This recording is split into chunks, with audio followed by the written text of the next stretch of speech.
Hey everyone, and welcome. Today, we are diving deep into one of the most spectacular sights in our galaxy, Messier 17.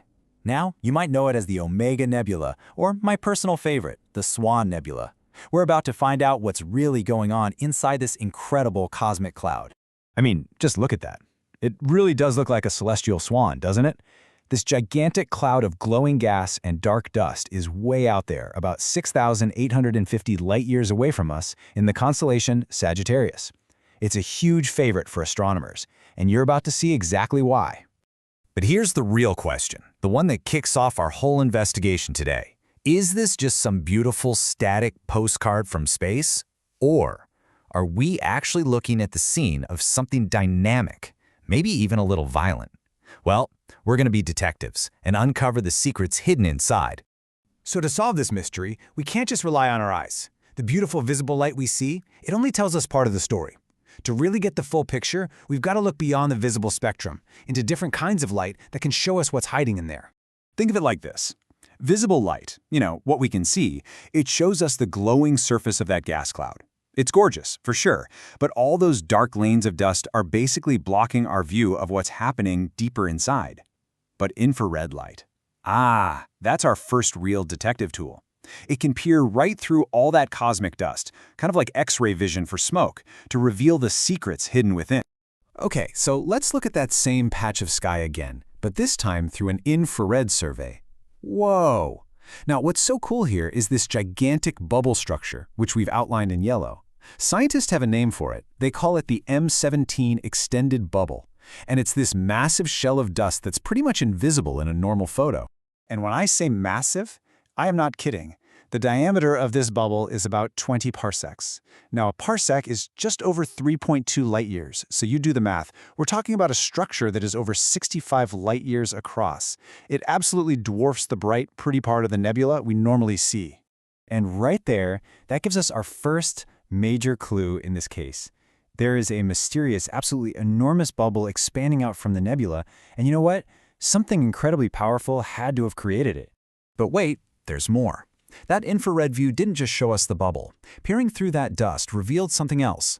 96 brand new little baby stars. Astronomers call them young stellar objects, or YSOs. And based on that number, they figured that over 1,000 new stars are probably forming in there right now. But here's the kicker, the real connection. These baby stars aren't just scattered everywhere. Nope, they are packed right onto the rim of that giant bubble. So this brings us to the absolute heart of our investigation. What in the universe could possibly be powerful enough to blow a 65 light-year wide bubble in space and, at the same time, trigger a massive wave of starbirth all along its edge? We need to find the engine driving all of this. It's time to find our culprits. All right, let's pull out our next tool and see where this case leads us. To find the source of that incredible energy, we need to switch gears from infrared to an even more powerful form of light, X-rays. It's time to unmask the most violent stars in this entire nebula. You see, X-ray telescopes, they're built for one thing, to see the hottest, most ridiculously energetic stuff out there. We are talking about things heated to millions of degrees. So if there's some kind of powerhouse at the heart of M17, X-ray vision is how we're going to find it. And there it is. This is the X-ray view from the XMM-Newton satellite. You see those bright blue-white spots right in the center? Those are our prime suspects. These are the most massive, most powerful stars of a cluster called NGC 6618, which is buried deep inside the Messier 17 nebula. And if we dig into the research, we can actually name the biggest offender of the bunch. It's a system called CEN1. And get this, it's not just one star. The paper calls it a trapezoidal-like system. So what does that mean? It means it's a super tight cluster with two pairs of binary stars. That's 4 of the hottest, most massive types of stars we know of, all locked in this tight, violent gravitational dance together. So how do these stars cook up so much energy? Well, it's a process called colliding stellar winds.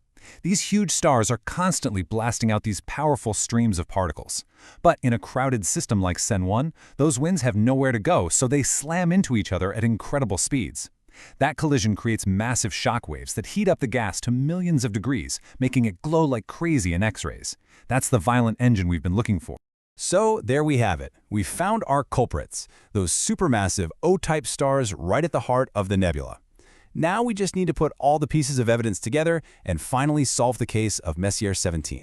All right, this is the final piece of the puzzle. This is where we connect everything we've just learned. We're going to link our infrared evidence, that bubble and all those baby stars, with our X-ray evidence of those violent, massive stars. And it all comes together in this beautiful, incredible cycle of star birth.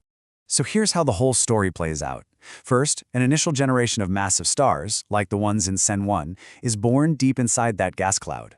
Second, their ridiculously powerful stellar winds start blowing a giant bubble into all the gas around them. Third, this expanding bubble acts like a cosmic snowplow, just sweeping up and compressing everything in its path. And finally, that compression gets so intense that it forces the gas to collapse under its own gravity, sparking the birth of a whole new, second generation of stars all along the bubble's edge. And this side-by-side view, this tells the whole story perfectly. On the right, you've got the X-ray view of the violent engine, those massive stars. And on the left, you've got the infrared view of the effect, the giant bubble and all the new stars forming on its rim. The incredible violence at the center is directly creating the conditions for new life out on the edge. It's two totally different views telling one incredible story of cosmic creation. So the big takeaway here, the thing to really remember is this. Messier 17 isn't just some static, pretty cloud. It is a dynamic, multi-generational star factory. It's a place where one wave of star formation is actively kicking off the next one. We are literally watching a cycle of cosmic birth play out in real time. And that just leaves us with one final amazing thought. If this first generation of stars triggered a second, what about those 1,000 new stars that are just now forming on the edge of that bubble? When they grow up, will their winds trigger a third generation and a fourth? Just how many waves of star birth are going to ripple out from the great clouds of Messier 17? It's just a stunning reminder that the universe isn't just vast, it's constantly and beautifully recreating itself.